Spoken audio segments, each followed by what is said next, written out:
മഞ്ഞപ്പിത്തം പടർന്ന സാഹചര്യം കണക്കിലെടുത്ത് സ്കൂൾ തുറക്കും മുൻപേ ശുചീകരണത്തിന് നേതൃത്വം നൽകി ഡിവൈഎഫ്ഐ യൂത്ത് ബ്രിഗേഡ്.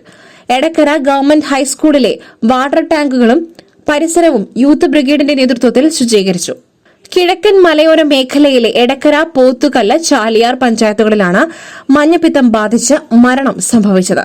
ഈ സാഹചര്യം കണക്കിലെടുത്ത് യൂത്ത് ബ്രിഗേഡ് അംഗങ്ങൾ സ്കൂൾ ശുചീകരണം ആരംഭിച്ചത്. വരും ദിവസങ്ങളിൽ മറ്റ് സ്കൂളുകളും യൂത്ത് ബ്രിഗേഡ് ശുചീകരിക്കും. അവധിക്കാലത്ത് സ്കൂൾ അടച്ചതിനാൽ ഉപയോഗിക്കാത്ത വെള്ളം, ടാങ്ക് എന്നിവ ശുചീകരിക്കണമെന്ന ആരോഗ്യവകുപ്പ് ഉദ്യോഗസ്ഥരുടെ നിർദ്ദേശാനുസരണമാണ് ശുചീകരണ ക്യാമ്പയിൻ ആരംഭിച്ചത്. ഡിവൈഎഫ്ഐ ജില്ലാ പ്രസിഡന്റ് പി ഷബീർ ഉദ്ഘാടനം ചെയ്തു. Edakkara block secretary A Anas, block president J M Shabeeb, മേഖലാ secretary P Najeeb, president Thahir, block committee അംഗം പി എസ് സഫ്വാൻ എന്നിവർ നേതൃത്വം നൽകി. പഠനോത്സവത്തിന്റെ ഭാഗമായി മുഴുവൻ പൊതുവിദ്യാലയങ്ങളിലെയും വാട്ടർ ടാങ്കും ക്ലാസ് മുറികളും പരിസരവും ഉൾപ്പെടെ വരും ദിവസങ്ങളിൽ യൂത്ത് ബ്രിഗേഡിന്റെ നേതൃത്വത്തിൽ ഡിവൈഎഫ്ഐ പ്രവർത്തകർ ശുചീകരിക്കുമെന്ന് നേതാക്കൾ അറിയിച്ചു. Gold, pure gold. Group Nilambur.